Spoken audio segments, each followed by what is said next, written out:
Okay, back at it. What we're looking at here will be the live trade that we did for the ES, but we can get rid of that. Um, let's move it along. Nothing special.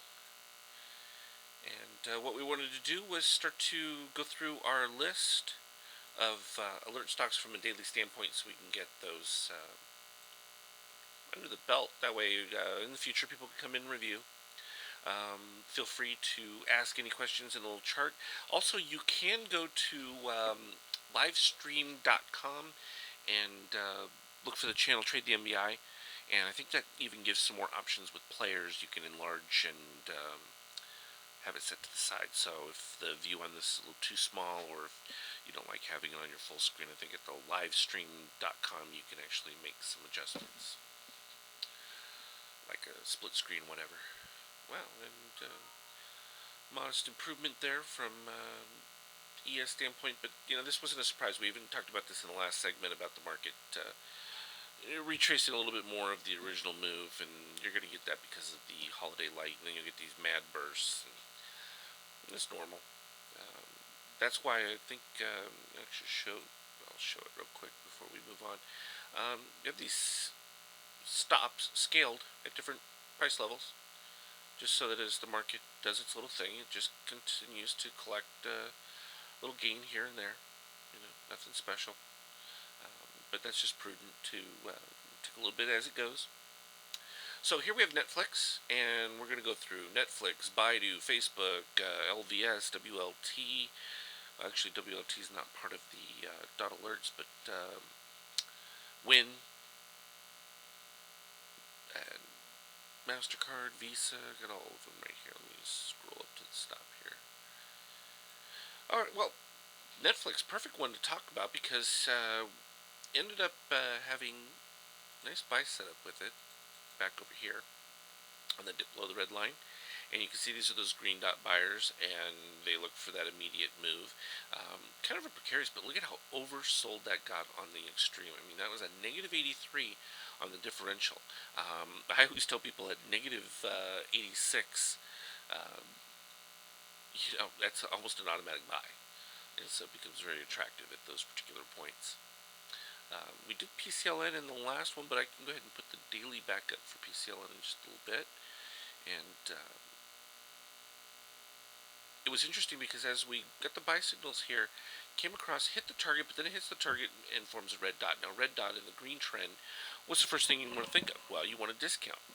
Well, how do you discount shorting in green trend? Well, you look for a little bit higher price based on what this bar was. So if we look at it, the high-low range was somewhere around $7. So roughly you're looking for at least a $2 move. So somewhere around 93 would become an attractive point. And what was interesting is ended up with a gray dot just shy of that level, which also was calling for a retrace of the low right here down to 89.87. But what was interesting for me is when I was looking at this, and I made the call for people too, is we were following the shakeout histogram right here, and what happened was went positive, and then boom, right here it dipped, and so that became for me an attractive signal to start legging into the short situation at that particular point. It was attractive, but now you can see price still continue to climb and go against you, and that can happen. It's not always going to roll over immediately upon your request, and it was an attractive one even at this second close here because it was a positive extreme and then a higher close on a lower positive. Those are usually beginnings of rollover points, but Netflix had a little bit more continuation in it. Now we can see that based on this, even if you'd taken that, still hasn't retraced the low of the gray dot, nor has it gotten all the way down to the yellow move there, and you're getting much further away from it. So this run should at least take out your gray dot, and if not, get you a signal down to this one. What I would be watching for would be my extreme histogram. If it dips below the cyan line here and hasn't reached my target, that would be bullish. So,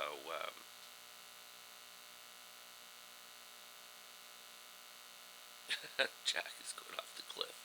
Uh, Soon is relative. The market in this particular case probably is going to stay flat through the option expiration, um, but went oversold really quick. So we're probably likely to see the beginnings of a bounce. Of course, you have Monday then with a late day, so that's going to be a little bit difficult for long traders, unless this is where it gets into the difficulty where you have the light volumes, particularly on a half day. Still, we'll have to see what the readings are towards the end of the day, but overall things weren't horrible. I mean, this kind of just really fit in with what we expected from our overall daily red dot that got bet. We actually exceeded that target a little bit, and that's pretty much okay. Nothing real fun about it. You can see from Netflix, though, very nice from the short standpoint, following this from a daily, to see those high yellow bars above the cyan, indicating that that should move lower. So, from an intraday standpoint, and actually I should click that, let's take a look at a 78-minute going on behind it, because then we can kind of get a gauge as to, sure, we still have an expectation that you're going to drop another 50 plus cents on Netflix and that, but is it possible to still capture little upticks in between? Well, let's take a look at what the 78-minute chart is showing. We had red trend, gave some bifractals within that setup, but minus 12, and again, this is one of those where I would say you just put that line up there. Didn't do it here, didn't do it there. You can continue to follow it. We start the next day. So now you move 1, 2, 3, 4, 5. So we're at the 6th bar right here.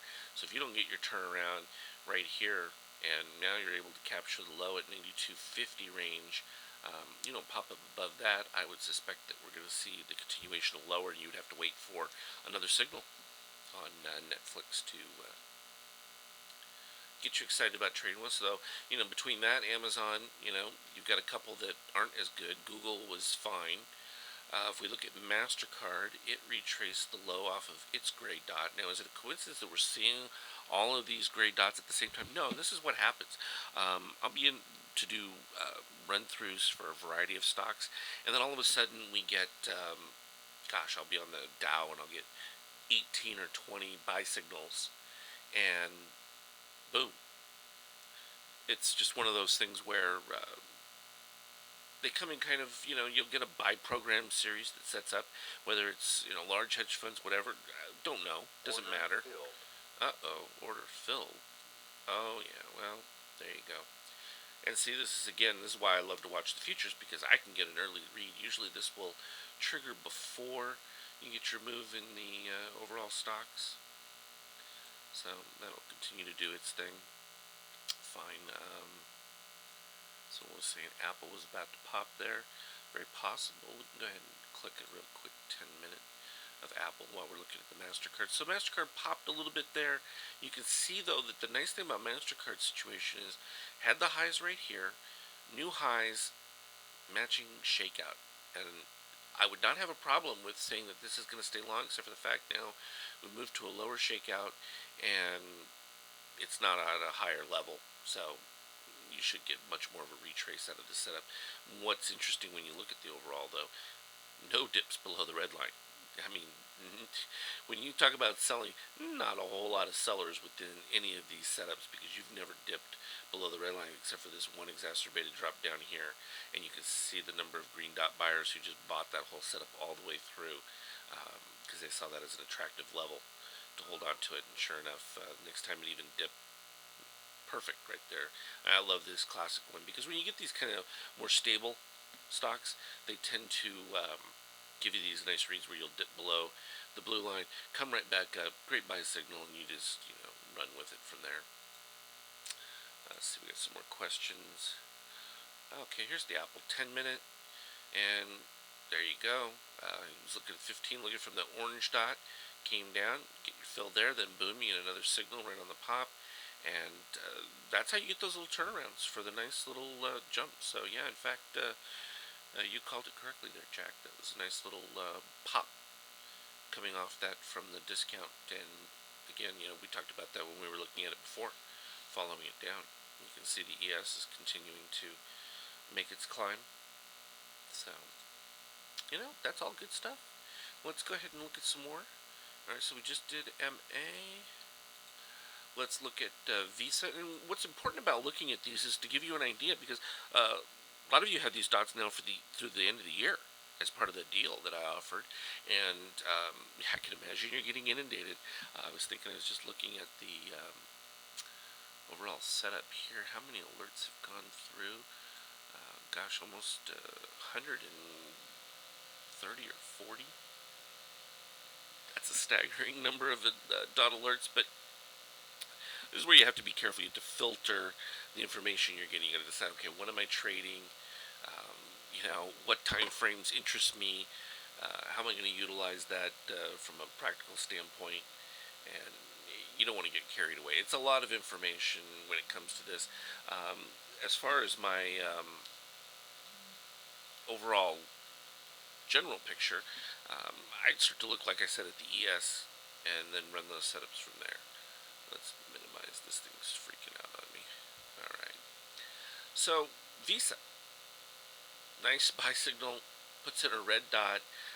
Was interesting because it had already made a lower retrace from the shakeout. So, once the red dot came in and we were already at higher levels, and I was looking at my up-down power from this standpoint right here, and it was attractive.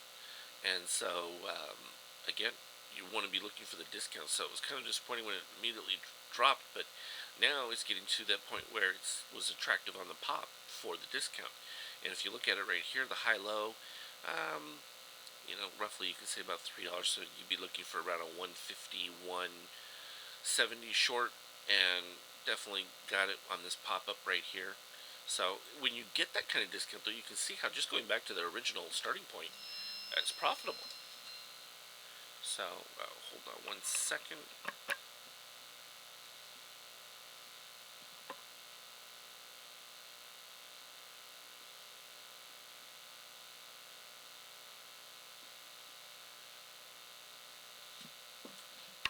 Sorry about that. My wife is picking out a cake for Grace because we're having a little surprise party for her. Even though her birthday was on the 19th, it was an opportunity to give her a nice little. They're having a paint party at a art studio out here, and they're going to be throwing paint on canvases. So I think they're going to have a great time with that tomorrow. But she's picking out cakes today. So Visa still looks to be overall short. So again, you're going to have to be careful on your dot alerts with that. So let's take a look at a 78-minute dot alert for Visa and see what it's at. But now look at the orange over the cyan, indicating long drawn out uptrend. Only did it dip right here when we got the red dot. So you can see some of those correlations. Now, the fact that you get the red dot and you dip below the negative 13 here was bullish from this standpoint, and bearish into this setup. Now, this was another perfect one. If you look at 24 and 25, those were coming off bifractals. So you have the bifractal and the short. Well, I've talked about this before. In the green trend, you got to go with the bifractal to the upside. Now, if we were in red trend and you had that conflict, sort of like the orange dot here, if this had been an orange dot with a red dot directly over it, it would have been a long call, not a short call. So that's an important distinction to make when looking at that, because oftentimes people will be, I got a red dot, I'm conflicted. No, there's nothing to be conflicted about here. Green trend, you take the long call when it comes. You've got the red trend call now, so that has the precedence. It also met its upside target for an entry. So some people say, well, I don't feel comfortable shorting with stocks. You don't have to. Buy yourself a put. It does the same thing. And I love doing that because now in this case, I would look for a longer term setup for a put and use that as an arbitrage to then buy the stock later on at a discount, and then play with my options in between. This is what we do all the time with our hedge setups. And it becomes a very effective way to trade, particularly when the market reaches heights and it starts to look a little frothy. We talked about potentially doing it, but we were out of our position because we got filled when it came to our SSO originally. But definitely a worthwhile approach to jump on. If we'd had more negative signals originally, or if we had been above the expanded ratio histogram on our daily for the SSO, we would have bought a longer term SSO put and then used it as a trade against it down the road, because obviously it's available for weekly options as well. And love to trade weekly options, particularly buying those long-term puts. And then you can also buy the stock. And then it becomes a situation where if you've already got the long put, you're buying the stock, you're not at risk because that long put covers you no matter what. So if you make a mistake and it's really bad, fine, you're okay, nothing to worry about. So that's that for Visa. Oh, I went too many with that one. There's our intraday for Visa. What's the next one we got there? MasterCard or no? eBay. Oh, eBay, absolutely. Let's get an intraday going for eBay. Let me put the daily of eBay back up. Slide down here. We'll do a 10-minute eBay right behind this, but eBay, always fun to trade eBay. Can get a little erratic. You definitely have to watch your extreme histograms with eBay because they really do point out key points. And here, this is an ideal one. Just recently happened where it dips below the blue line right there, not below the red line, in a green trend. I love those setups. Those are great buys, especially coming off of what was already an orange buy. And then it gives a second one, so you can see that the orange dot fractal buyers, they like eBay. In fact, gosh, I think if we scroll back, you can see it is mostly. I mean, we had the catfish buyers right here with the extreme fractal, and they were all looking for about 48. That was easy, not only to hit the target, and again, I should put that on there as well. Let me do it from over here. We can slide an ABM on, and that will follow price. So this becomes an alternative when you reach your target point to then flip to the ABM. Those with the indicators now can do that because I've let them have it, and boom, you can begin to follow a big move like this. And depending on your preference, the fast one in the cyan, mid-range red, and then the much slower magenta, depending on your comfort levels. Let's see. Oh, HLF keeps. Well, I told you that it was ugly when we looked at that one on Stock Twits the other day, and yeah, it's not a surprise that it's continued its decline. Here we go for. Let's look at the intraday for eBay real quick. 10-minute. Let's squeeze that in. So it's only had one bifractal setup that you could have gotten into. Let's do a horizontal line. We can kind of get a better gauge that way. Alright, so practical standpoint, always good to go over those. Okay, so it's only about 40 cents, so we're looking for a little over a dime. So somewhere around 26 would have been your ideal target. So once you got to this point where it dropped off the cliff, you could have began to, ease down into that a little bit, and just about now you'd be right at about where you'd be interested. But I would have liked to have seen additional bifractal come in off that, because look at how many bars you are now from that particular signal. So it's quite a ways away from it, and that can happen. And so, from a daily standpoint, looking at eBay, still overall positive. So, and look at how low that shakeout is. So you kind of had a reset in your shakeout, moving lower. From a daily standpoint, as soon as we get a positive move of the cyan over the yellow, this thing will likely to be popped. So this could be a very attractive long play for going into next week. So along with Google, eBay actually presents itself a little bit better than some of the other ones that we've looked at. FAS. Now, FAS was an interesting one because, I talked to some people, they were very bullish on it, and in fact, we were very bullish on it back down here. Absolutely. And then it kept riding higher. Let's go ahead and put an ABM on there. You can kind of see how that looks. Boom. And dips right to where that stop at is. But positive extreme, green trend. So you'd be starting to look for a discount, but never even remotely came close. So you get the second close higher, you'd be looking for an additional discount off the second red trend. And let's just expand it so you can see the price a little bit easier. Right there. So it was about $4. So you'd be looking for another dollar plus discount, so somewhere around 23. And you went to 24 right over here. So this would become attractive from your short entry standpoint, particularly coming after your gray dot setup. So that would have looked good, and you can see how now it's gone off the highway. So this potentially could turn out to be a much more effective short uh, going lower. And our targets for it, let's see, we can just highlight. There's your initial target is the number 36, and that's at 117.71, and then 113.19. So after the real nice hyper bounce, getting a little bit of that ease off. Still fairly decent though when you look at the power momentum setup. Though you've kind of reached a stasis point right here. They're both even. So if that yellow starts to pop up a little bit before, I would expect a much bigger downdraft within that overall setup. So FAS could be interesting. We should take a look at an intraday. Let's look at the 78-minute first and see what we see.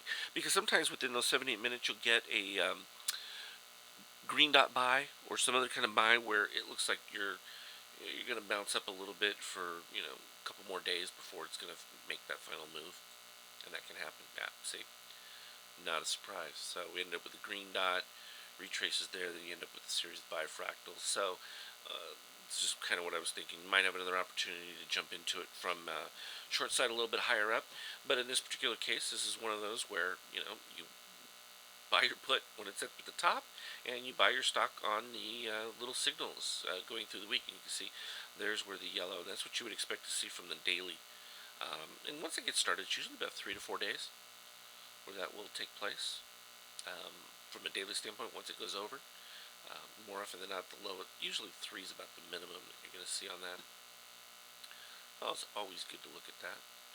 Let's take a look at another one. When I like casinos, I trade also the LVS one because it's also attractive within that overall look. Let's look at a Win 78-minute. We liked Win on this dip down here. Then we ended up with a big down day and bifractal setup within that. It was very attractive. Then plummet. Everyone thought, oh no, I don't want to be in this. And I screamed for everyone to buy this daily setup right in here. And most told me no, I was nuts. It was going lower. And boy, if it didn't just move right back up to that and then consolidated. So there was no real threat to it. Kind of see right here for the shakeout. Still below the overall warning line and pretty consistent in that upbeat. Getting a little bit interested in seeing this. If this pops up above here, then we could see a nice little pop rally from it. Pretty much like what happened right here on that dip. So keep an eye out on that for Win. 78-minute standpoint, it had a pop from an orange dot. Nothing so far today from the longer time frame. So we have to look at the lower time frame, and it did flip to the red trend, so that's going to be interesting. Looking at the shorter time frame, because again, you want to start at the higher frame. It's kind of neutral to positive from the green trend on the daily. That's about to flip now. 78-minute has gone a little bit south, and you can see here it's kind of flat. So not a whole lot from those targets either. Closes 112.64 and the target 16, so that's like 30 something cents. So is it worth trading a 30 something cent stock here when you can probably go to LVS and trade the same way? Those are individual decisions. How's the ES doing? A little bit of a retrace. It was still has to head up to those orange dots. It's just going to trade back and forth, I think, for quite a while. Where did I put my intraday chart? Oh, that's Baidu. I accidentally minimized it. I gotta find where I put it. There it is. Okay, so we've got that one. Let's move on to Facebook. Now, it was interesting because Facebook had been presenting some positives within this. However, we saw that we were overdone with the positive extreme. And I'll make that easier to see by doing that. In fact, I can even slide that up and you can really get close up. Let me see how that looks for you when I slide up like that. Let it go, because it gets you kind of close when you're able to lift it up like that. And you can see that these have been positive extreme for quite a few number of days as it plateaus. We went into the sell signal right here when we got above the 25. Kind of flattened out, gave some additional buy. We had the one gray dot. So it's still bullish. You do have a little bit more, like I said, you want to be looking for in this particular case when you get a buy set up like that. A little bit of a discount because you've got your positive extremes. But look at that trend, the orange follow that all the way across. That's nice uptrend. And you'll recall that it was back down here at 19 that I was screaming to buy, and most people said, "No, John, you can't do that. There's the lockup. There's this, that." That's fine. But when you get the bifractals, it is what it is. They're loading up. You can either jump on the bandwagon or do nothing. And the problem is you don't make any money doing it. Nothing. Um, some people were talking about creating all these different straddles and stuff. Those are fine when you get into situations where the market's like reached an indecision point. We had a great point on that with Apple at one point where there was still positive expectancy from the daily, but at that particular point, 78-minute had a good short, and there was enough of a range that you could play that kind of setup, looking for a significant enough move to cover both sides of, having both a put and a call. So Facebook intermediate. Let's look at a 78-minute of Facebook real quick. That'll kind of give us an idea, but reasonable from a shakeout now. So I don't see this as a horribly negative. Definitely would be worth playing the dot setups from an intraday. You have your first day of the yellow, 1956 over 1915 there. Yeah, it's modest. Am I seeing a massive, breakout, based on this? Not really. 70 a minute. It's been pretty consistent with that though. I mean, nice buy setup there. Hit those targets. It's retraced a little bit. But you're seeing some positive influence right there on the 78-minute chart. So if you see that this most recent bar closes at 1324, so that's in what, 8 minutes or so. No, is this a little bit? Yeah, that would be right. Because I'm looking at the Pacific time. So yeah, that would be after 1 for Eastern. That'd be interesting. Very attractive. Still below the red line though. Improving, but still below the red line, which means lows are likely to be retested. So not a horrible setup. Let me try a smaller time frame. Let's go look at a 10-minute. See what we got going on there. I mean, obviously you're not going to get a huge amount of move, and these are good if you've got in between setups. You're playing the big movers, Apple and all of them, and then you want something that's a little bit more chill. Or if you're even going to look for more long term, because this will give you an opportunity to get into it and kind of see if there are points where you want to add. You don't want to buy everything all at once. You want to piecemeal, because this is exactly what the professionals do. You buy a little bit at a time. Now, not that we're going to make enough of a difference, in some massive buy, but that gives you a little bit of an idea. All right, Facebook, eBay. We already did eBay. Did we do eBay? Remind me if we did eBay. Yeah, because I put the ABM on there, so we definitely did eBay. FAS we did. What am I missing? LVS, that's what we were going to do. Let me just change it real quick right here. We'll just go to format symbol. Type in LVS. There you have LVS. Is it looking a lot like Win? No, not really. A lot nicer chart and much easier to play. Look at that setup though. I mean, it was just perfect. I mean, those are all the ducks in a row right there. And, not all of them work. Not all of them work that great. You're still going to be in the high 70s with them, and when you're looking at the profit projections, it's darn good. Now, you take a situation like LVS and attach an ABM trailer to it, and you can begin to follow some pretty decent moves on it. Crapped you out right over here, but boom, you got another buy signal. A little bit of a discount if you wanted it, but then it took off from there.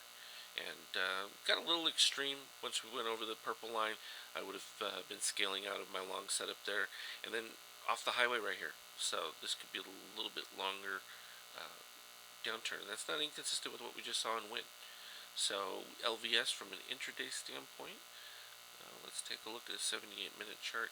Probably going to be a little more challenging looking for upspurts. But here's the thing that you get with that: when you have these kind of declines, you get these violent pop-ups, and that's usually representative of short covering because they get scared. I find shorts to be a very interesting breed. One side, they're incredibly greedy for the move lower, but then as soon as just the slightest beginnings of a pop, they get terrified, and then boom, you see the stock skyrocket.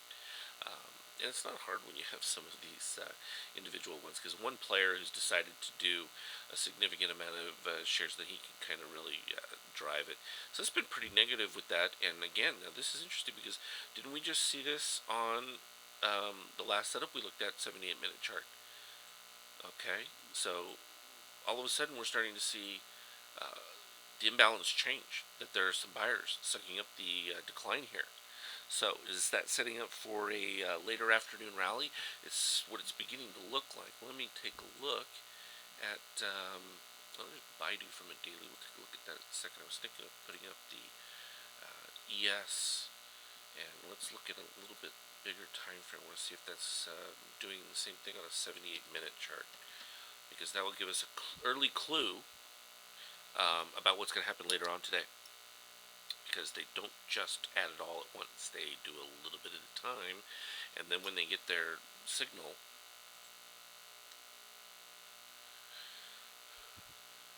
there we go. 78-minute chart, nice dip, and look at that setup. Okay, we need Power Mo on this one. I don't have it on here. There we go. I don't have it configured on this chart. Shame on me. But it's a good way to look at it, and this is what you would typically do. We would go to Style, turn those into histograms. I want one to be thicker than the other so that we can kind of see in between them.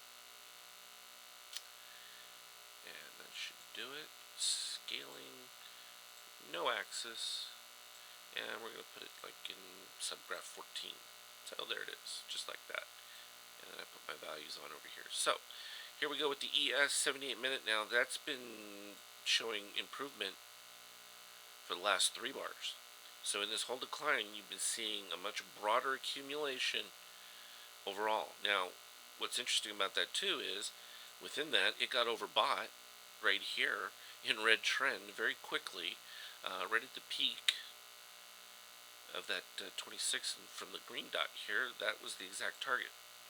So that's where overnight I got filled with a bunch of stuff, and then just started to nibble again here. So maybe it'd be time to add a little bit more to that overall ES trade.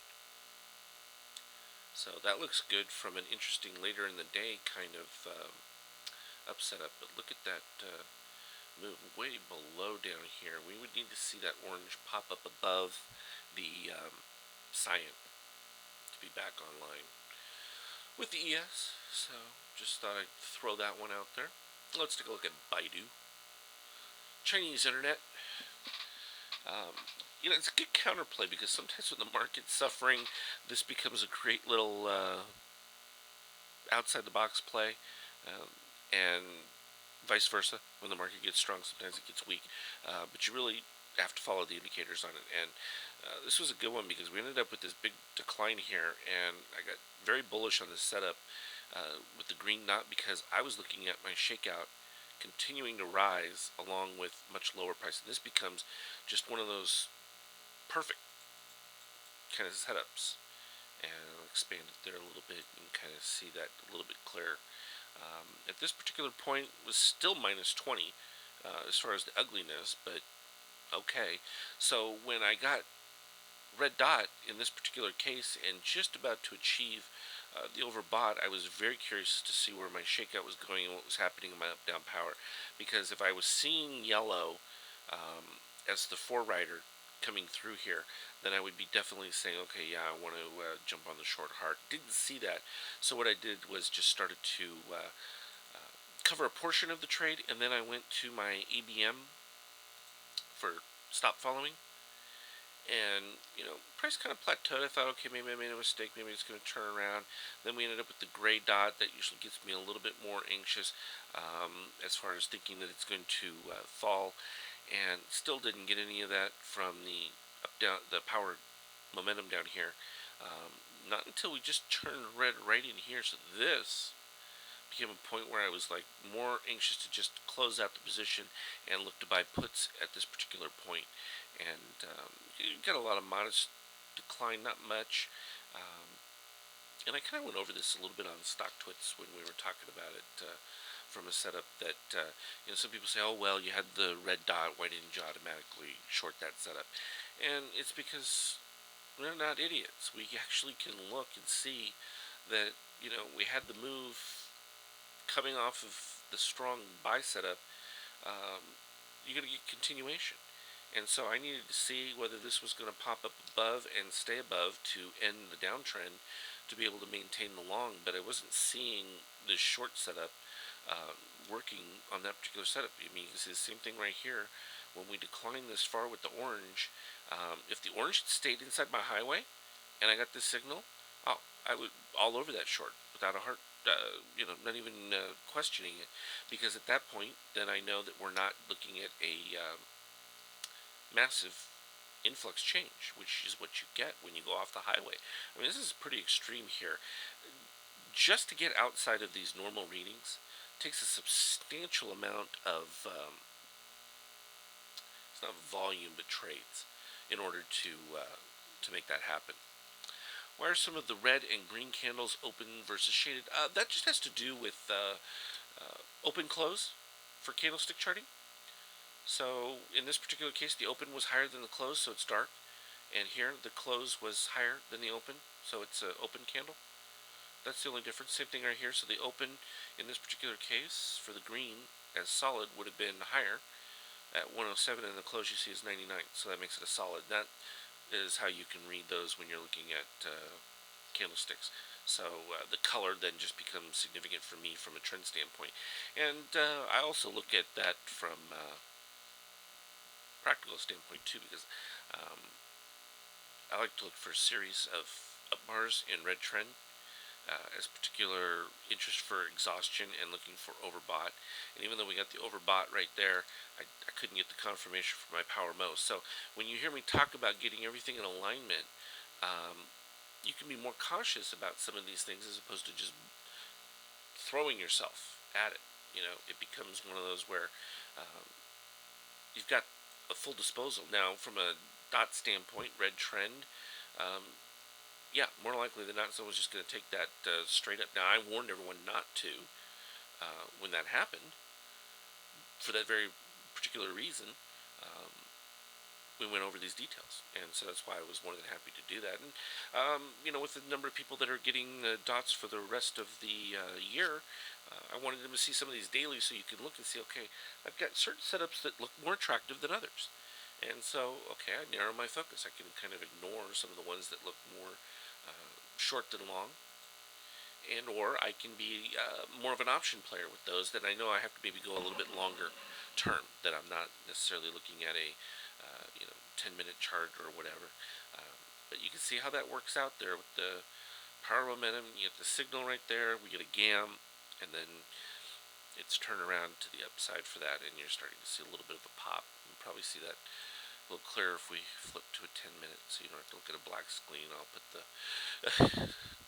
daily over it, as we can see that it's dipped below the blue line in that, and below the red line. To me, I consider that sort of short territory, regardless of signal, and I usually will then be more cautious with my long entry, looking for it to be back above that red line before doing so. That's also another little adjunct. But from a 10-minute, look at how, that's like, is there any range there at all?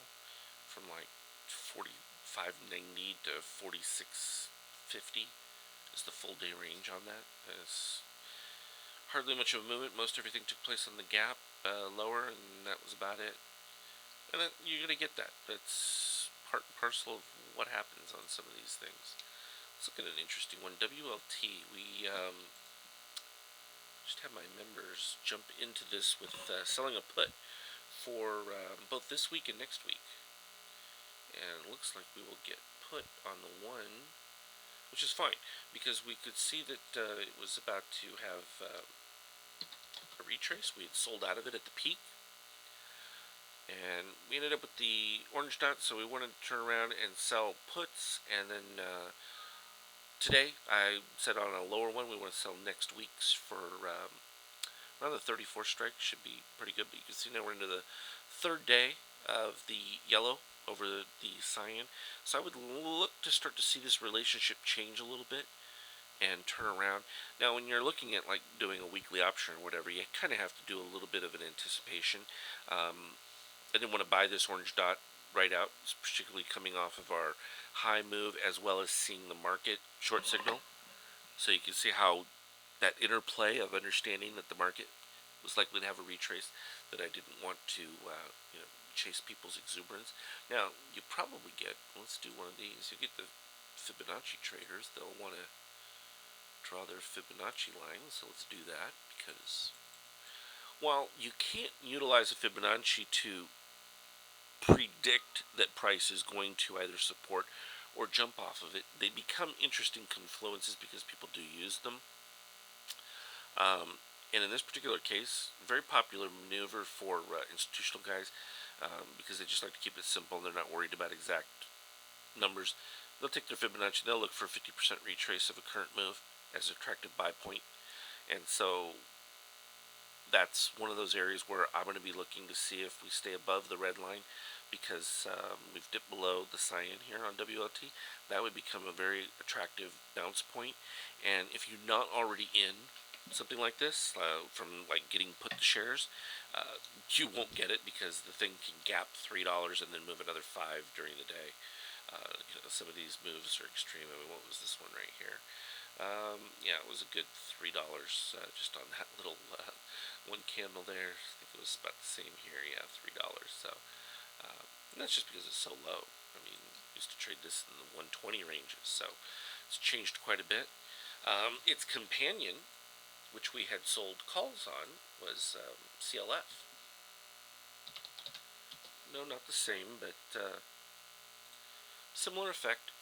And we took advantage of the buy setup that we had over here. Let me shrink it down again so we can get an overall perspective of what the stock was doing. So ugly.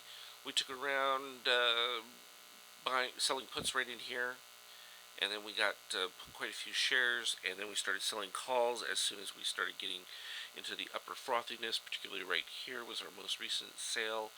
I believe we sold 35s, so probably get them called away, but we got enough of a premium, over 70 cents, so I got no objection. We still end up with shares going into the end of the year, but we were expecting a little bit of a downdraft, and this isn't really that bad, considering the overall market move. So pretty much maintaining its general bullishness. You can see how that shakeout rose, even though we were still near close to the same lows, popped up, then it began the explosion off these last set of bifractals, and got overbought pretty darn quick, and that kind of happens a lot. But you can see that overbought is eased off very fast, and I would have loved to have seen a dip to the cyan there as becoming very bullish. So we'll probably be back in the new year looking at CLF again. A little high on our power momentum there, and you see your first yellow popping up above that, um, just below the 15 warning line. So to have the lower shakeout. So all in all, we'll be able to play that one effectively going into it. I know some people were asking too. Oh, let's look at an intraday real quick of CLF, see what it's up to. Aha. Alright, so 2 bars there. Bifractal on that setup, and GAM as well. And the GAM calls for it to reach the target plus, doesn't it? Yeah, the target 3604. So fabulous information to get live.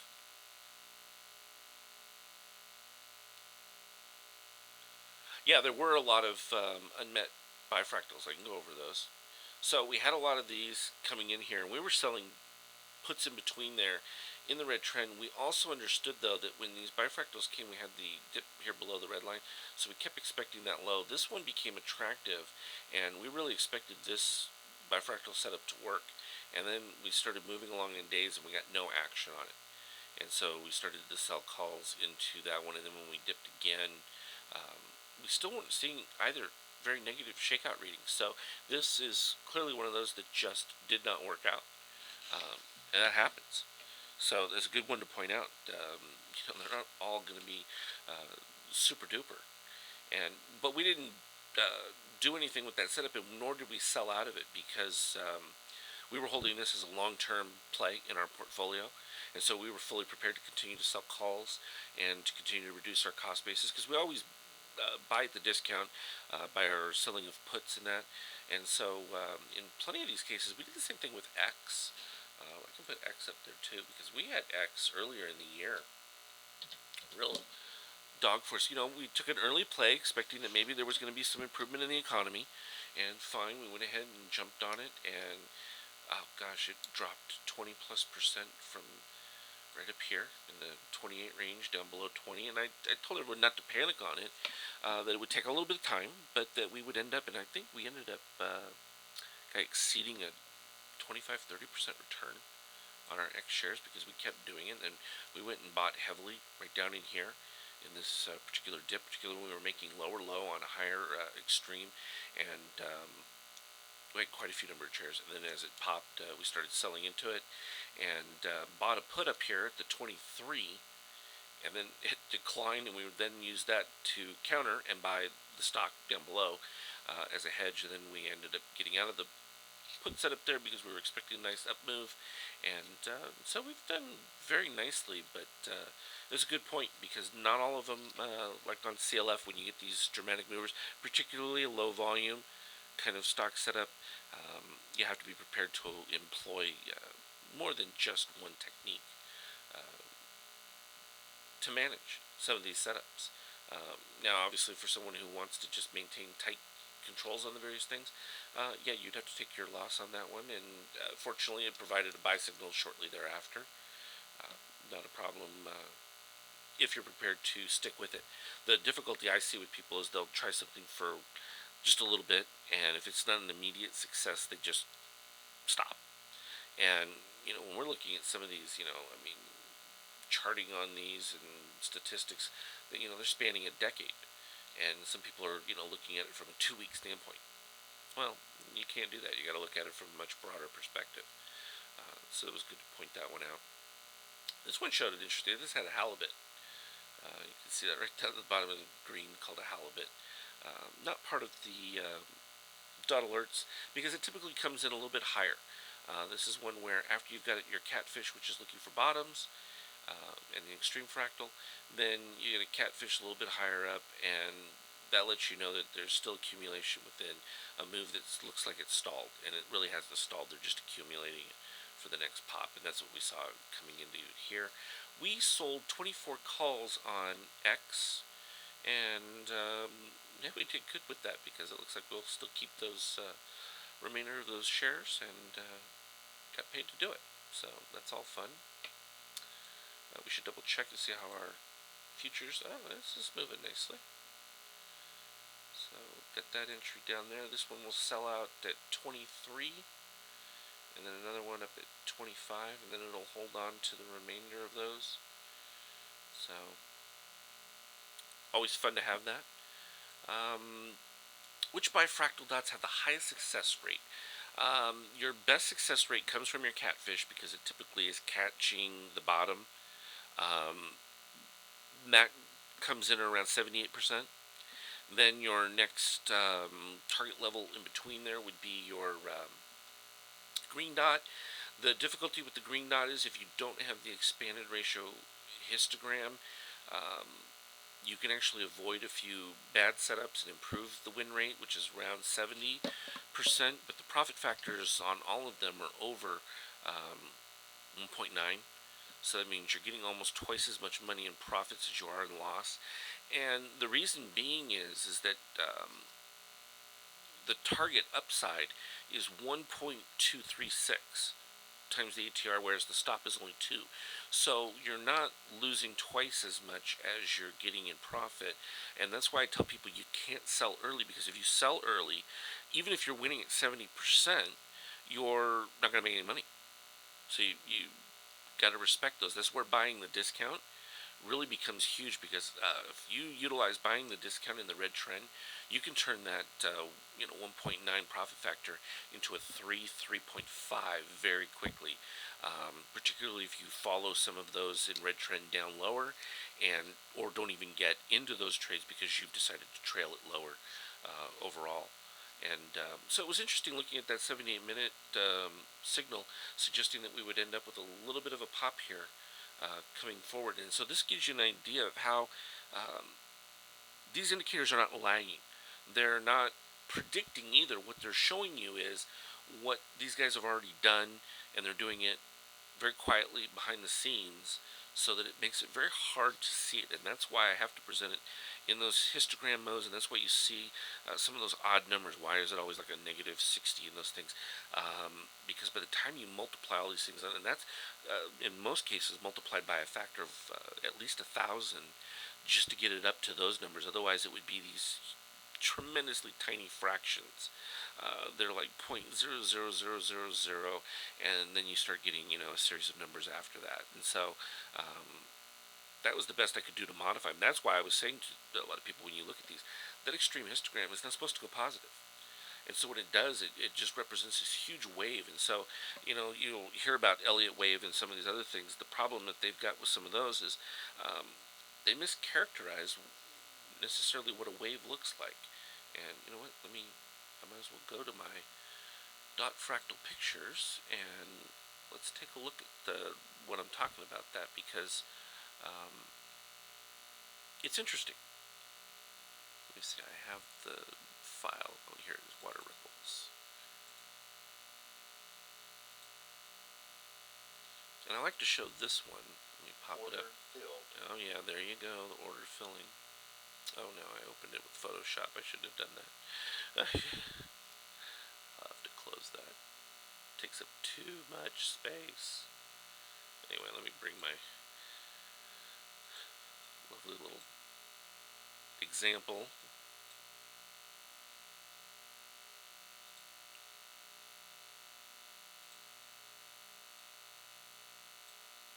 So there it is. I'm going to open it up with my Windows player because it looks a little bit sharper with the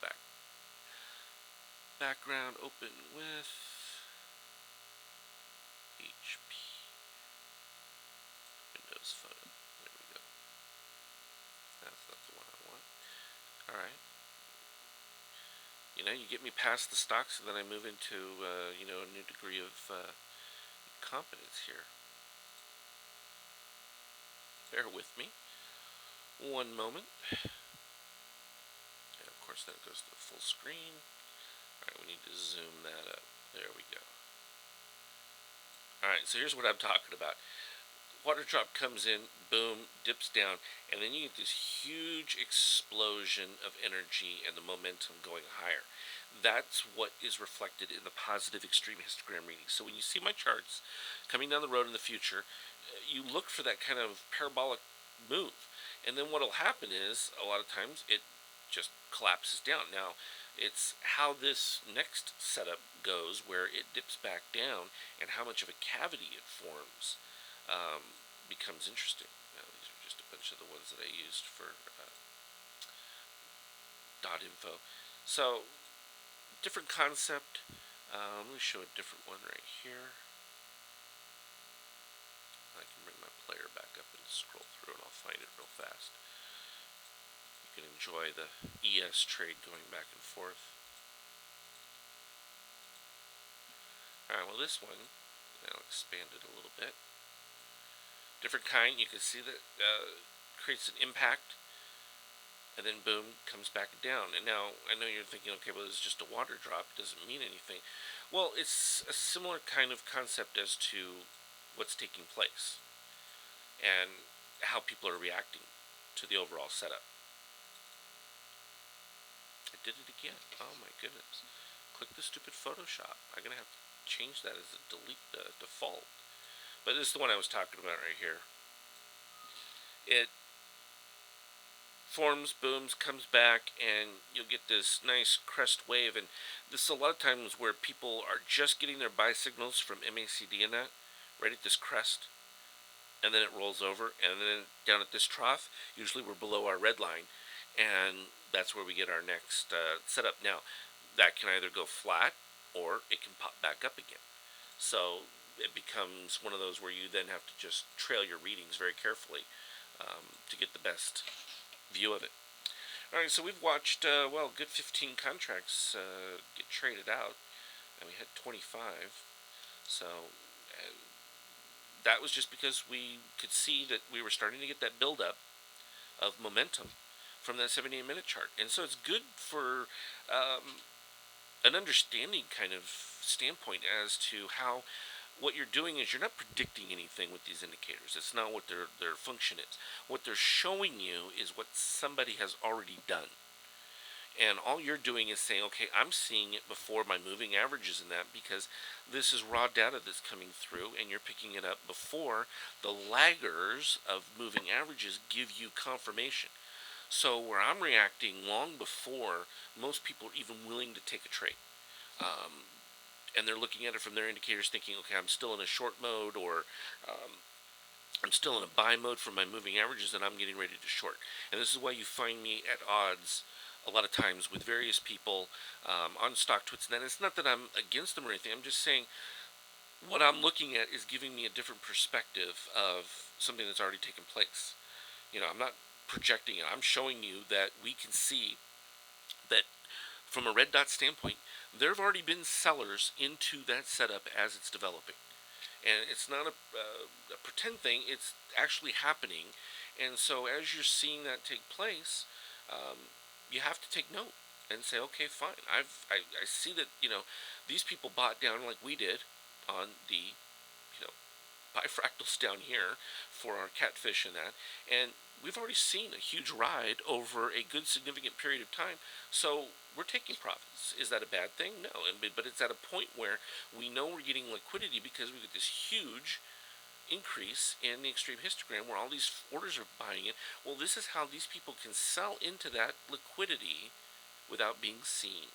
And you don't know that it's happened, and nothing indicates it. It's not going to show up on your stochastics. It's not going to show up on MACD, moving averages, or any of that. And you're going to be like, okay, yeah, now it's safe to get in here. We've got everything turning the right direction. And then all of a sudden, you see these kind of like parabolic drops, and people get whacked, and I feel bad for them in that. And this is one of the reasons why I, developed these indicators, because I used to be that person as well, and I knew there had to be a better way. I needed to see more clearly and get a better idea of what's happening. Now, could I put it all into one indicator? God, I wish I could. Never found a way to do that, but it's been an evolution. I mean, it began with the MBIs and the GAMs. That's the yellow and the white candles, and even those, I would say, well, why did some MBIs have such a huge success rate? Now, I know that I'm going to still get in the 80% win rates from an MBI 15 days down the road. Well, I wanted to improve that overall ratio. And in order to do that, I had to start getting deeper into some more complex algorithms in order to be able to get there. And so the fractals really started to unfold themselves as we were able to parse really kind of interesting patterns. And these are not obvious. Nothing about any of what we're detecting with this is obvious. And that makes it even more complicated, because it's like trying to explain, the expanded ratio histogram. And the best analogy I could come up with was the highway. But even still, people will look at me and say, well, it popped up here, so that means it should be a long, and then it pops up again, and I'm telling you it's a short. And it's what I'm trying to say is, if you're on an interstate and you have your main thoroughfare and you decide to move to another major freeway, how is that depicted from a oscillator? It can't. All it can do is go from 0 to 100 and then back down again. And so it doesn't give you that clear view. 15 days down the road, would you expand on this? I'm not sure what you mean by that one. 15 days down the road, well, when we did the statistical studies for the MBI, we found that if you had a open that was, and this was particularly for the S&P or the ES, if you opened 2.5 points above the close of an MBI, you had an 80+% likelihood of that day closing higher than its open. So that was pretty significant. But I wanted to go beyond that, and so we wanted to target higher numbers. And so what we found is that if an MBI in 5 days didn't meet its target, what were the percentages? And it moves to about 88% over the course of 15 days that you have a close higher. Well, that's okay, but that wasn't giving me a specific target.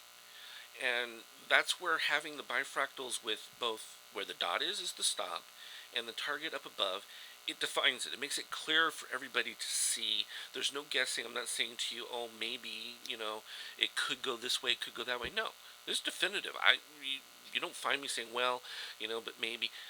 No, unless we get a conflicting signal, that's it. So when this bifractal came in here in the orange, you know, the close right there, 33.53. My target was 34.34. Does that mean that's the end of where it can move? No. But at that point, I'm going to be putting in a stop so that I'm not giving back what I expected for a gain, or I'm going to turn on my ABM to follow the trend of price. So you can see that clearly. Now, in this particular case, you can see that we closed below it. You would want to be out of that setup until you get your next buy setup. Well, there it is. Does it have some difficulties with the fact that we are still above with the yellow line? Yeah, which means are we probably going to maybe get close to that target? We're going to get close to it. Will we exactly hit it? This is where I like to have my expanded ratio, my extreme histogram over price. I know people don't like this because they see this thing moving up and down over price, and then all of a sudden you get these lines. It's like, oh my goodness, I got this foreign chart. But if you start to understand the different components and then you break it out and say, okay, this is telling me whether I'm oversold, overbought. I was oversold when I dipped below the red line. I'm even more oversold when I dip below and I get a higher reading. It becomes a very attractive setup at that particular point. Then I start to look down here at my shakeout and say, okay, do I have buyers in there? Okay, if this were at minus 20, no, I would not be excited about this buy setup. But at plus 5 on CLF in a 78-minute chart when it's doing this, yeah, I'm very bullish on that setup. No compunction about it. That's not braggadocio or anything. It's just seeing this take place over and over and over again, and being able to reproduce it visually is important. Let's take a little update and see how our ES is doing. Will we get all the way up to that 25? Well, we're going to have to take a look at a smaller time frame for that chart. Well, let's take a look. Here's our 78-minute ES. No real signals other than we had that one, so we want to look at a smaller time frame. And for TradeStation, again, you can go to TradeStation.com if you want to look. They are offering the 60-day tryout. Let's put a 15-minute chart up. That's sort of like between 30-minute.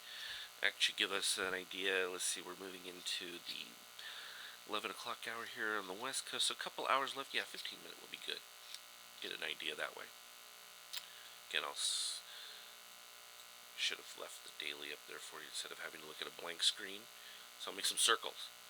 There we go. Do a little circle here, happy face. Sorry about that. There's a lot of calculations in there when you flip from intraday time frames. This is why usually when I'm showing them from our nightly videos, I already have them all up.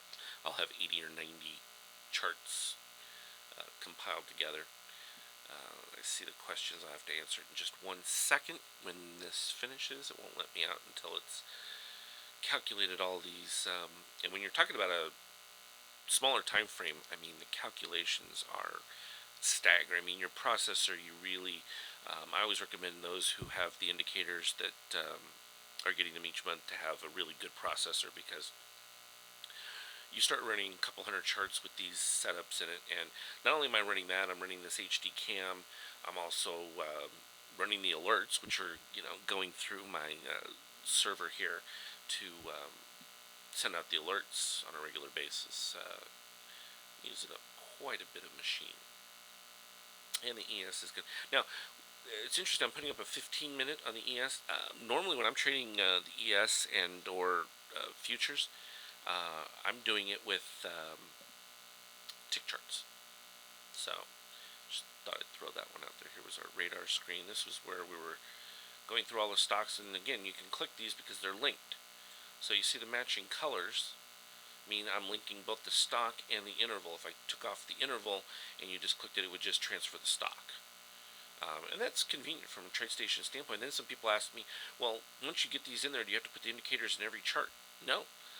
I can go right here. I can click my format. Let me make this window bigger. I'm going to take it out here so I can click higher. And, oh, let's do it this way. I'll drag this down. If I right click, you see that copy window? You copy the window and then you just paste it. And it'll paste the exact same window with all your indicators in it. And then you don't have to redo anything. And so you can have, 90, 100 windows all put onto your setup. Let's bring that open a little bit. I know it shrinks it down just a fraction.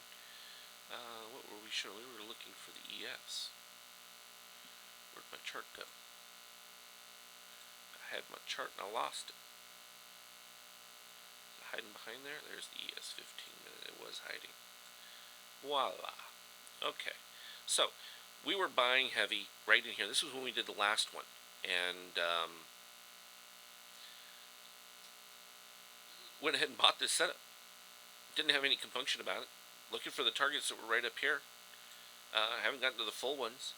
But despite that, I was taking advantage of putting various sells as it went up there because I had a decent position. We were, 25 contracts at that particular point. That's a modest, it was just keeping it minor for, this kind of explanation, nothing too extravagant.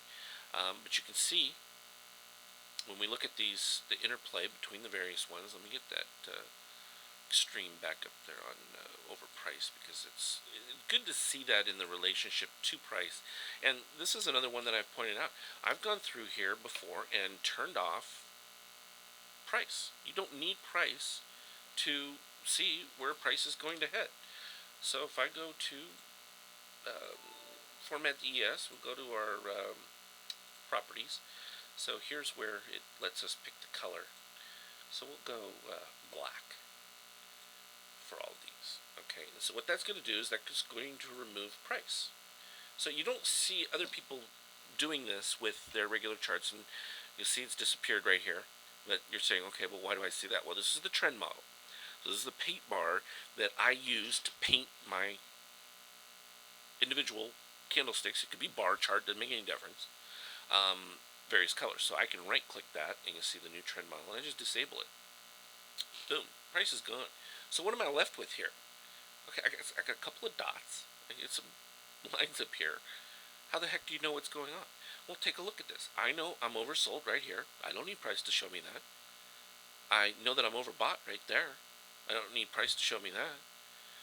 You're not going to get that from your traditional indicators. It's just not going to show that to you. What you're going to get is a crossover for MACD, that eventually, but I can guarantee you that crossover is going to happen over here when I'm looking at oversold to buy.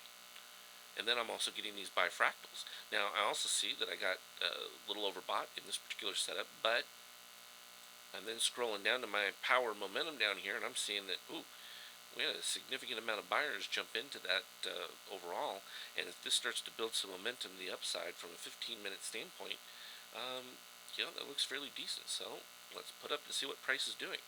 Yeah, price is moving in the right direction. So again, it wasn't predictive as much as I'm showing what's already taken place in the form of without having to put price as the main thing. Now if I want to just bring it back, I go to my analysis techniques and I look for my new trend model, click it, and the color will come back. Now it won't come back, you won't see the actual price tag on there because I colored all those candles still black. So I still have to go back in to format the symbol, and no, you're not going to trade like that because you want to see what stock you're actually trading.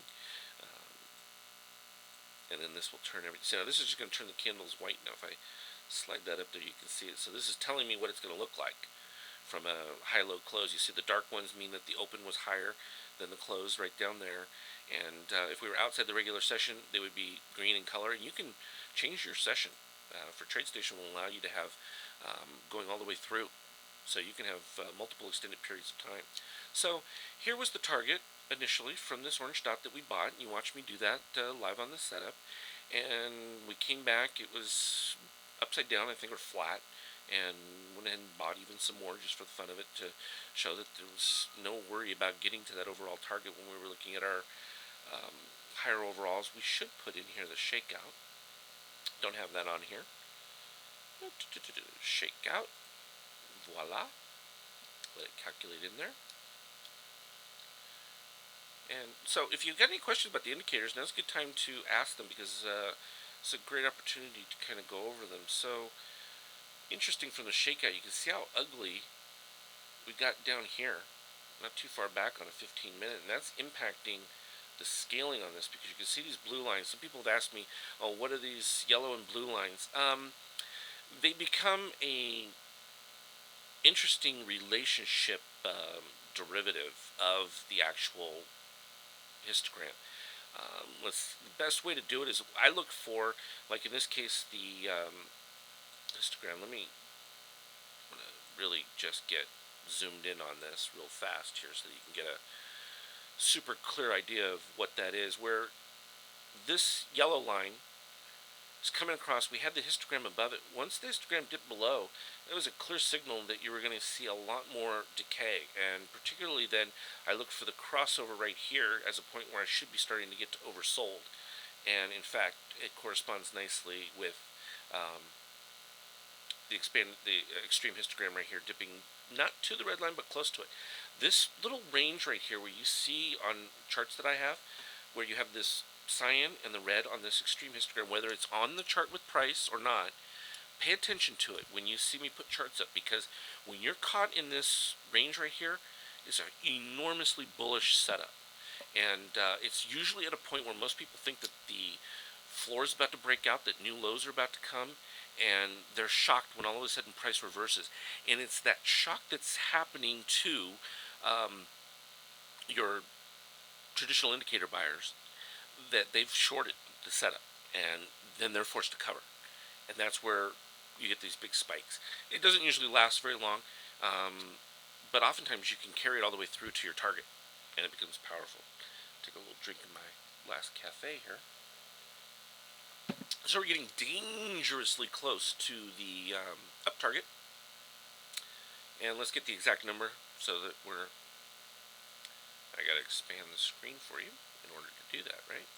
There we go. And we'll bring back our expanded ratio histogram so we can get a little idea of that. And you know what I think I'll put in here too will be the up-down power, continuous. Doesn't get a whole lot of action because it's kind of boring, but it's always good to show it. So if we put this up here, you can see orange dot came in at 14.1246, and 14.2430 was the up target. And 14.2430 has just been hit. I do not have a written depiction of the interplay.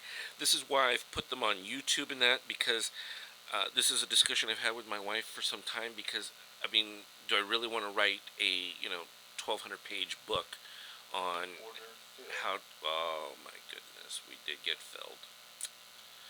Bummer, but that's okay. Still have 5 contracts from that buy, but that's okay. That's what we're supposed to do. We took the move. We could see it coming. You got to watch it live. Not everybody gets to do that. And it was an opportunity for you to really see the signals in action. And this was not a surprise. We could probably even go back to some of the other calls and see how they were doing. CLF, look at how close it's getting to the overall target. Not a shock. Let's see, what was, do we have anything for Apple? I moved past those. We had the Netflix. We were doing some of the other ones, but some of the earlier ones that we saw, they were putting in the bifractals. It was just a matter of waiting for that overall signal to finally achieve its projection. So, not a real shock. I would suggest, though, that if you want to know more about the different indicators, easy enough to go to YouTube, our YouTube channel. Yeah, I can put that up real quick. Takes a couple of seconds. YouTube channel, Trade the MBI. And shrink it down a little bit right here. And if we slide down, these are some of the live alerts that we did from the Google Hangouts. But in the featured playlist, you'll see that we have the various indicators. There are even more, and I'm continuing to put them on playlists here for you at YouTube. You also can just go to our website, Trade the MBI, and typically this is where I reduce the size. There we go, 75%. And those, you could find two setups here. You can go to the MBI Opus if you want to know more about. This would be how you upload all the indicators. This is where we did a comparison of a lot of the traditional indicators. And here they were. We did testing on MACD, stochastics, STO. I'm going to do one on Fibonacci. That's coming. Moving averages, showed those. Now, from a performance report standpoint, for people who want to go through the details of it, here's the MBI Opus and a lot of the details. In fact, we had a member went ahead and created this one for us. It was an Apple. Let me go ahead and click it. Takes you to the performance summary report. And this showed that he had worked out using our MBI Opus. Let me go back to 100%. Make it clear. Alright, so from the overall standpoint, scroll across here. So he created this setup using our indicators and came up with just a ridiculous win rate and profit factor. In fact, let's collapse that. Seeing that correct? There we go. So 12.93 profit factor, ridiculous. Percentage win rate 95%. It was 121 trades. Let's see, what was the time frame? Scroll down here. 4 years, 9 months, 16 days. So a 4-year period. For that gives you the equity run. Everything as far as that goes. We should be able to flip over. Let me do that one more time because I think it showed column view. You can go into table view. And this goes into the standard deviations. You can look at the individual trade list here. This breaks it down into annual gains. Here are your periodic returns. I believe that's daily. Rolling averages. Market to market. I don't know if it does graphs on this MTH version, but you can see there they are. They're not showing from there. But we detail those in the MBI Opus on all these and what the statistics are. And these are what you see, the different names of them. And what those were, there are 24 setups that make up the MBI Opus program, or 25 actually, because there's one that even deals with extreme volatility conditions. And each one of them goes through and breaks out what it looks for. In this particular case, you can see MBI GAM. Well, that particular one looks for just MBI GAM situations under very specific guidelines utilizing the expanded ratio histogram as well as the other indicators. You see, and so that's where it's tied them all together, put them into a buy-sell program.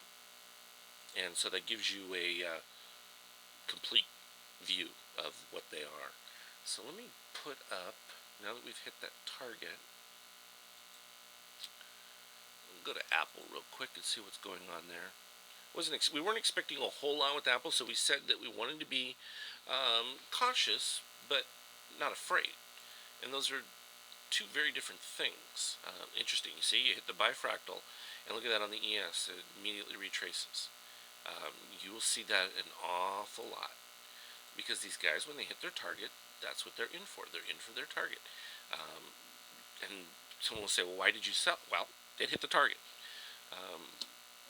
And we've been playing it in between there. So let's go Apple.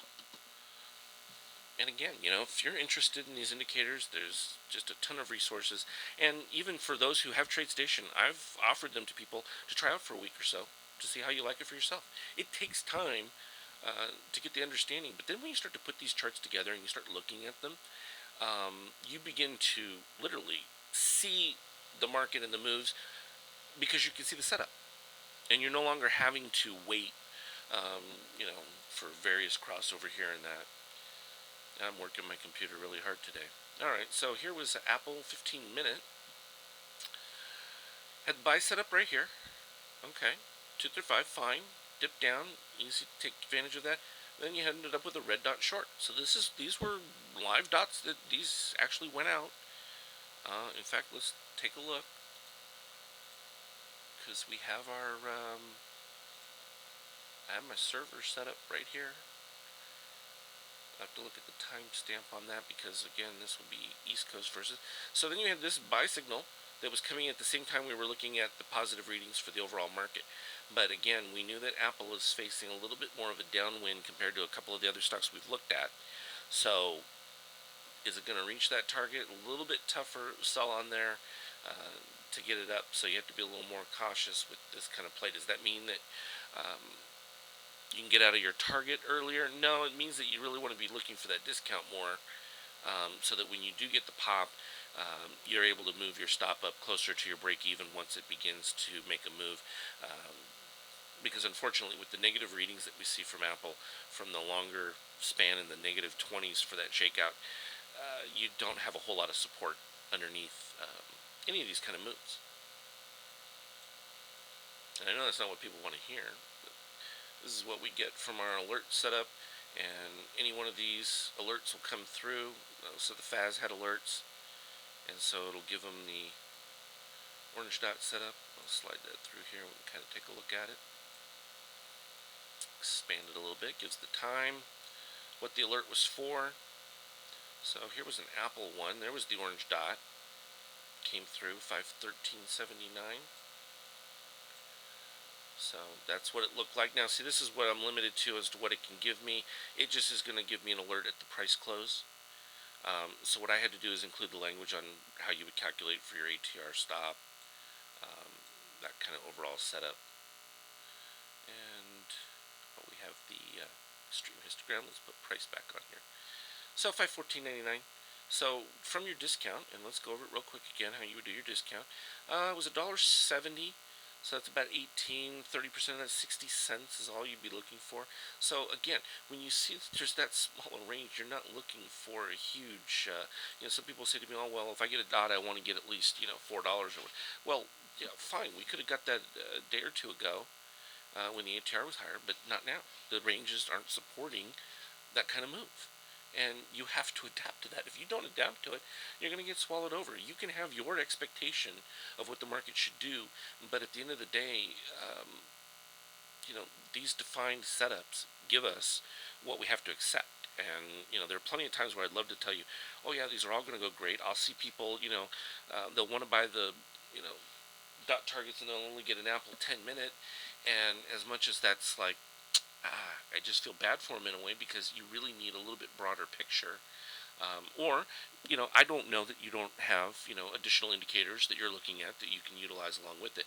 Would I be using it just, a 10-minute by dot by itself? No, I would need to have additional information.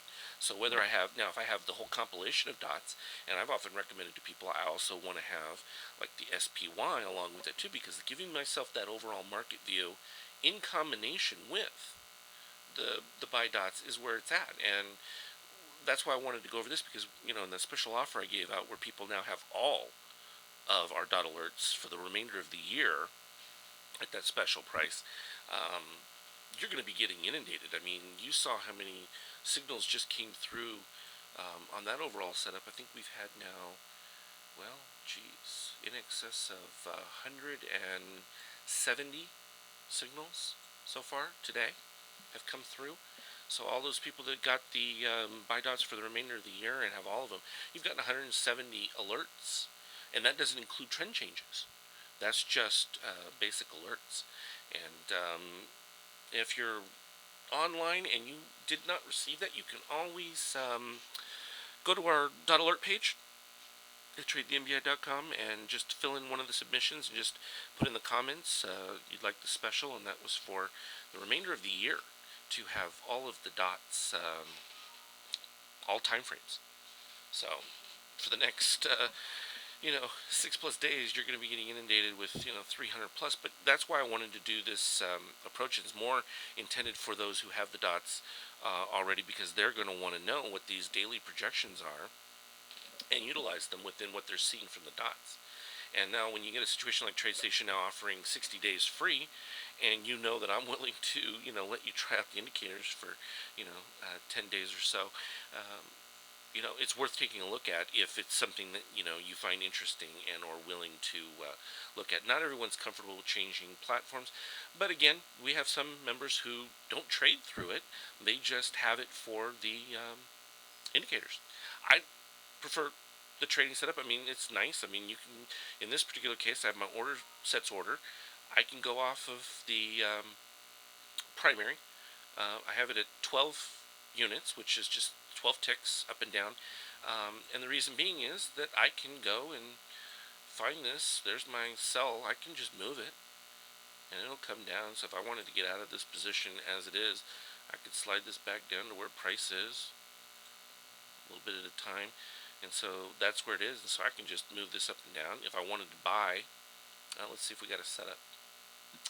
Oh, there was the PCLN 78 minute. Let me go to, do I have an ES again, or no, did I change it from the ES? There's an Apple 10 minute. Oh, let's look at the 10 minute while we're here. 10 minutes, see, look at that. We ended up with this one. We wanted to look for it to trail. We got past the 6 bars when we ended before. Okay, then you would have got another signal right down in here, and you would have looked for that discount again, which would have had you right about down here. You would have been almost out of that one again, saying, okay, it's not going to happen, right when you get an orange dot. And I would expect that those would get met. Did it reach it? I don't know if it reached it yet or not. The up target there for that extreme fractal catfish, you'll notice, see, this says extreme fractal target, catfish target, both the same. 516.14. What was the high? 515.89. So no, it didn't get hit. So still working to hit those. You ended up with another bifractal setup right in here, looking for a little higher, 1516.46. So that's where it's neat, where you get the additional signals and you can kind of look, and then you go, okay, well, what about the 15 minute? What's that one showing? All right, so you get your orange dot, and the 15 minute says 517.88, and so the different time frames start moving you up into higher profit targets. All right, so the question is, has the shakeout improved considerably in the case is approaching overbought? Expanded ratio orange, cyan indicates up. In which, okay, on the Apple.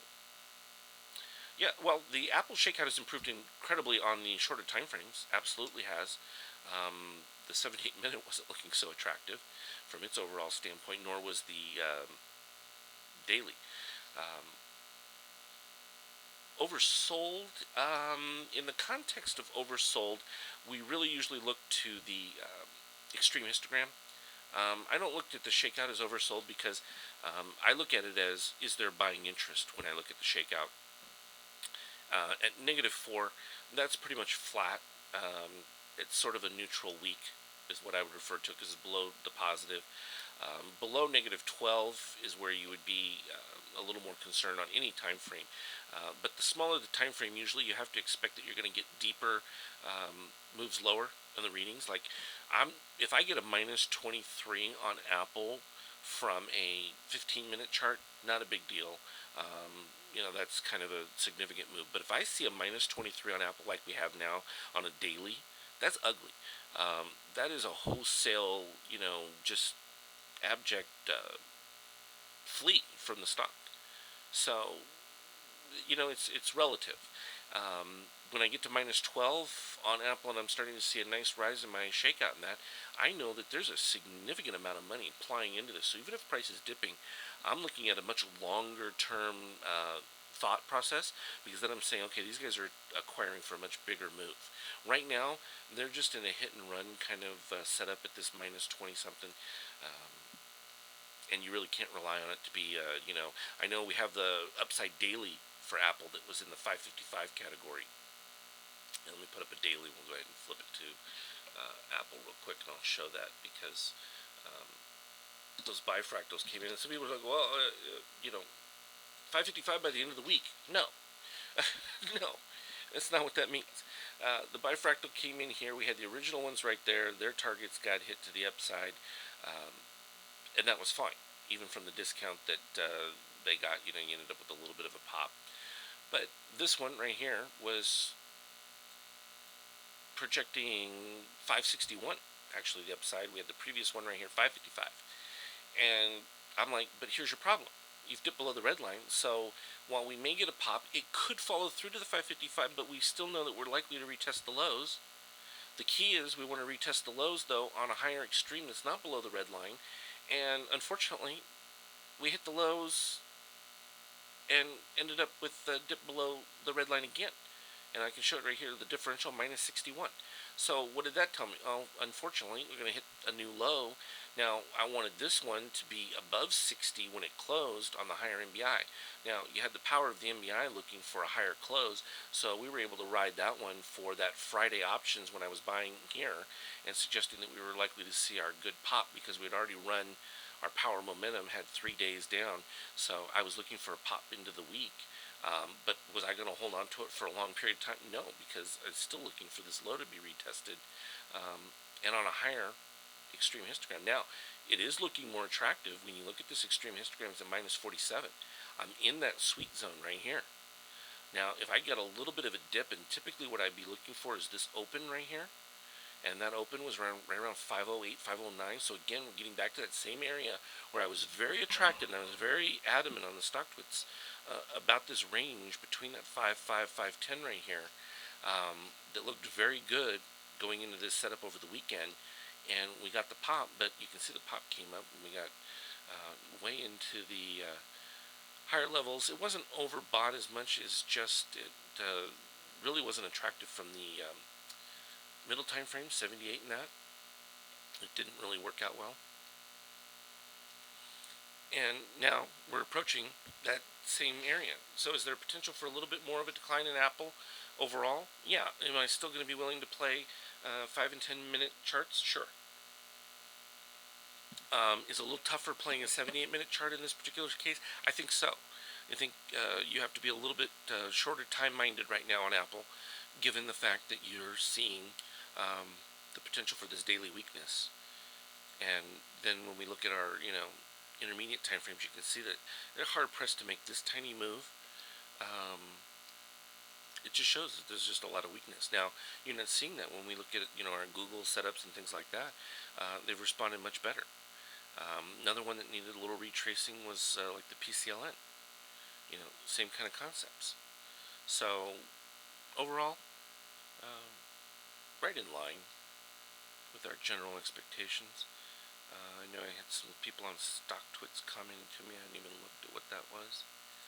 Let me just take a gander real fast. Anything important?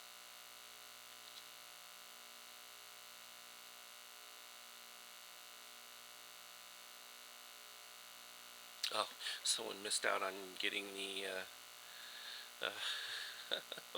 long setup that we put on the ES. You got to be quick when you're trading the futures.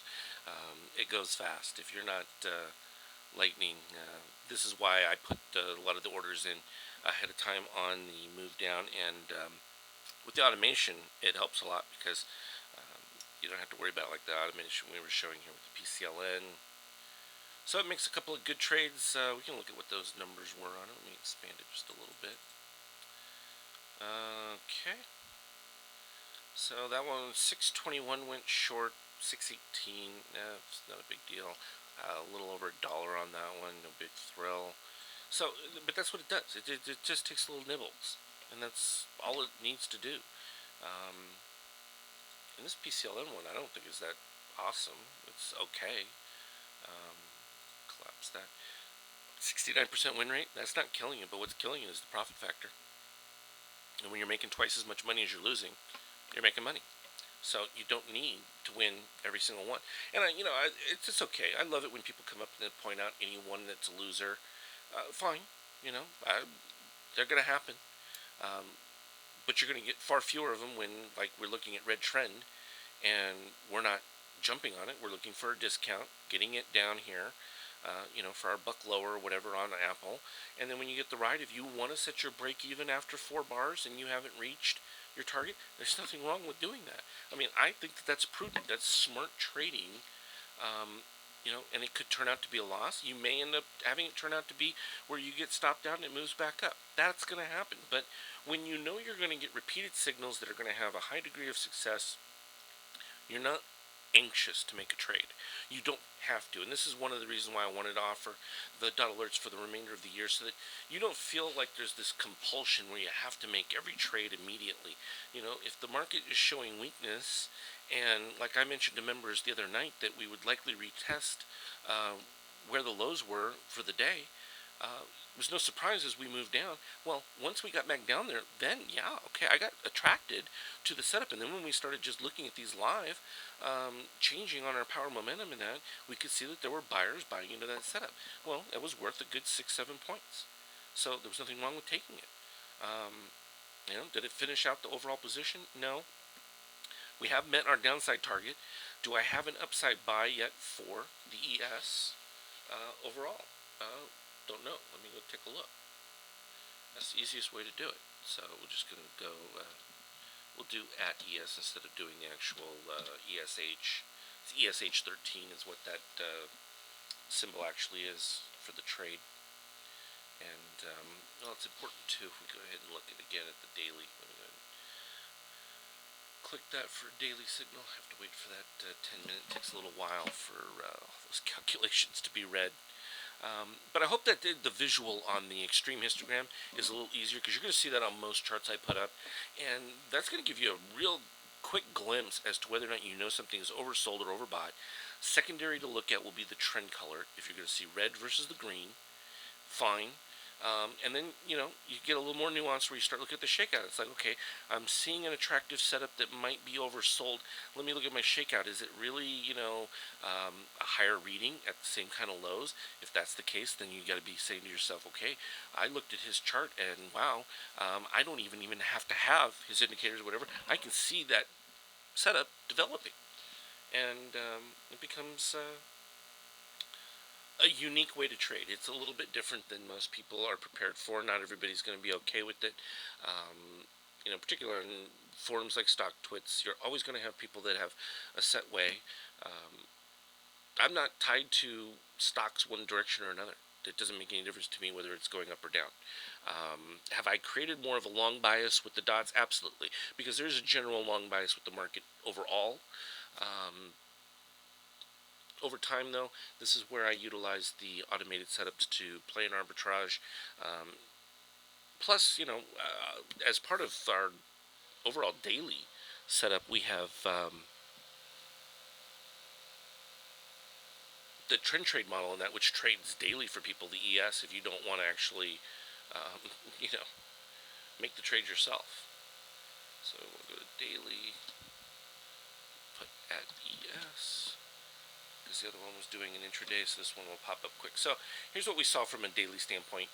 Right here, we had our buy signal, again, red dot short.